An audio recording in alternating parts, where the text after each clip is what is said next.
بسم اللہ الرحمن الرحیم۔ السلام علیکم ناظرین،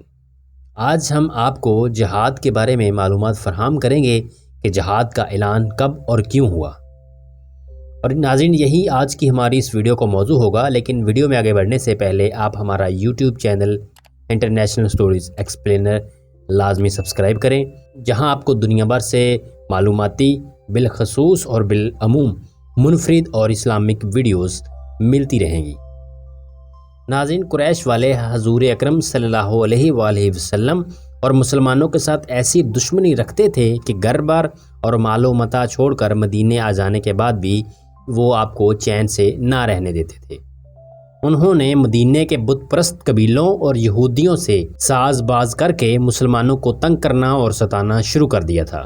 اور جب کوئی مسلمان حضور اکرم صلی اللہ علیہ وآلہ وسلم کی بارگاہ میں آ کر ان ظالموں کی شکایت کرتا اور جہاد کرنے کی اجازت طلب کرتا تو آپ صلی اللہ علیہ وآلہ وسلم انہیں فرما دیتے کہ ابھی صبر کرو، ابھی مجھے جہاد کے بارے میں کوئی حکم نہیں ہوا۔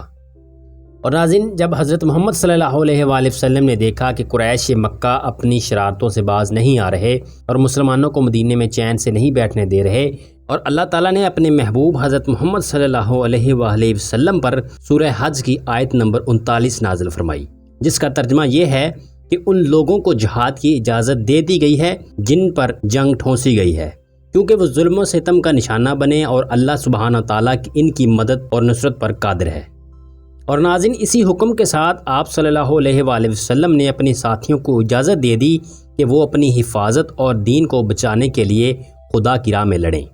اور جس لڑائی میں حضرت محمد صلی اللہ علیہ وآلہ وسلم خود شامل بھی ہوئے۔ اور ناظرین، حضرت محمد صلی اللہ علیہ وآلہ وسلم نے ایسی بہت سی لڑائیاں لڑیں جن کو غزوات کہا جاتا ہے۔ اور ناظرین، جہاد کے 3 درجے ہیں۔ نمبر 1، جہاد بالنفس، اپنے آپ کو حق اور سچ کی تلاش و جستجو پر مجبور کر دینا جہاد بالنفس ہے۔ اس کے بغیر دین اور دنیا کی سعادت حاصل نہیں ہو سکتی۔ اور پھر علم کے بعد عمل کے لیے نفس کو مجبور کرنا، علم و عمل کے بعد تعلیم و تبلیغ کے ذریعے دین و حق کو پھیلانا، اور اس کی راہ میں تکالیف کو خندہ پیشانی اور صبر و استقلال سے برداشت کرنا بھی جہاد ہے۔ نمبر 2، جہاد بالشیطان، شیطان ایمان میں شکوک و شبہات پیدا کر کے انسان کو گمراہ کرنا چاہتا ہے، اور اس سلسلے میں شیطانی وسوسوں کا مقابلہ کرنا جہاد بالشیطان کہلاتا ہے۔ اور اس کے بعد شیطان کے پیدا کردہ برے خیالات اور برے ارادوں کو روکنے اور ان سے بچنے کی کوشش کرنا یقین اور صبر پیدا کرتا ہے۔ نمبر 3، جہاد بالکفار، دل و زبان اور مال و جان سے خدا کی راہ میں کافروں اور منافقوں سے برسر پیکار ہونا جہاد بالکفار کہلاتا ہے۔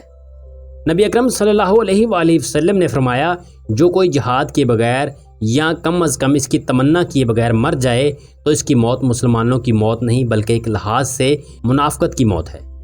جہاد بالنفس اور جہاد بالشیطان فرض عین ہیں، اور اگر ضرورت کے مطابق لوگ میدان جنگ میں مصروف ہوں تو باقی امت پر فرض نہیں ہوتا، مگر بصورت دیگر سب پر فرض عین ہو جاتا ہے، اور باقاعدہ طور پر نظام حکومت کی صورت میں یہ ذمہ داری حکومت پر عائد ہوتی ہے، اور اگر عوام سستی کرے تو حکومت وقت جبری طور پر انہیں جہاد کروا سکتی ہے۔ حکومت کی موجودگی میں افراد کو انفرادی طور پر اجازت نہیں۔ اور ناظرین، یہاں پر ایک غلط فہمی کا ازالہ کرنا چاہتا ہوں کہ بعض ناواقف اور بے سمجھ لوگ نے جہاد سے یہ مطلب نکالا کہ اسلام بطور شمشیر پھیلایا گیا، حالانکہ یہ قطعاً غلط ہے، اور قرآن مجید فرقان حمید میں اس بات کی صراحت و وضاحت کر دی گئی ہے کہ دین کے معاملے میں جبر ہرگز جائز نہیں۔ اور نبی اکرم صلی اللہ علیہ وآلہ وسلم نے اسلام کی تبلیغ کا آغاز جن حالات میں کیا وہ سب کے سامنے ہیں۔ مکہ مکرمہ میں جب اعلان توحید کیا گیا تو کس کے ہاتھ میں تلوار تھی؟ حضرت ختیجہ رضی اللہ تعالیٰ عنہا ایمان لائیں، حضرت علی رضی اللہ تعالیٰ عنہ ایمان لائے، اور حضرت ابو بکر صدیق، عثمان رضی اللہ تعالیٰ عنہ، زبیر بن عوام، سعد بن ابی وقاص، عبد الرحمن بن عوف اور کئی جلیل القدر صحابہ اکرام ایمان لے کے آئے، اور یہاں تک کہ حضرت عمر بن خطاب رضی اللہ تعالیٰ عنہ جیسے نڈر بھی مسلمان ہوئے۔ خالد بن ولید رضی اللہ تعالیٰ عنہ اور عمر بن خاص رضی اللہ تعالیٰ عنہ جیسے بہادر اور جنگجو سپہ سالار بھی اسلام میں داخل ہوئے، اور در حقیقت اسلام کی سچائی عدل و انصاف، مساوات اور اخوت پر ہی مبنی تھی، جو دلوں کو اسلام کے ایمان کے ساتھ منور کر رہی تھی۔ جہاد ایک غرض و غایت ذاتی دفاع تھی۔ مظلوم کو قرآن مجید نے اجازت دے دی کہ وہ ہتھیار اٹھائے اور ناحق بے وطن کیے جانے کا انتقام لے، اور نیز اللہ تعالیٰ نے ارشاد فرمایا کہ کمزوروں اور ناتواں مردوں، عورتوں اور بچوں کی فریاد سن کر ان کی مدد و عنایت کو نکلو۔ اور جہاد کا دوسرا مقصد یہ تھا کہ تبلیغ و عشایت کی راہ سے روک ٹوک ختم کر دی جائے تاکہ اسلام میں داخل ہونے والوں کو کسی قسم کی مزاحمت پیش نہ آئے۔ اور جب یہود مدینہ نے بدعہدی کر کے مسلمانوں کے خلاف مشرکین مکہ سے تعاون کیا اور اللہ تعالیٰ نے بذریعہ قرآن مجید فرقان حمید اجازت دے دی کہ بدعہدی اور خیانت کرنے والوں کو سزا دینے کے لیے ان کے خلاف اعلان جنگ کر دو اور انہیں چن چن کر قتل کر دو، اور تاجدار کائنات محمد صلی اللہ علیہ وآلہ وسلم نے شانہ بشانہ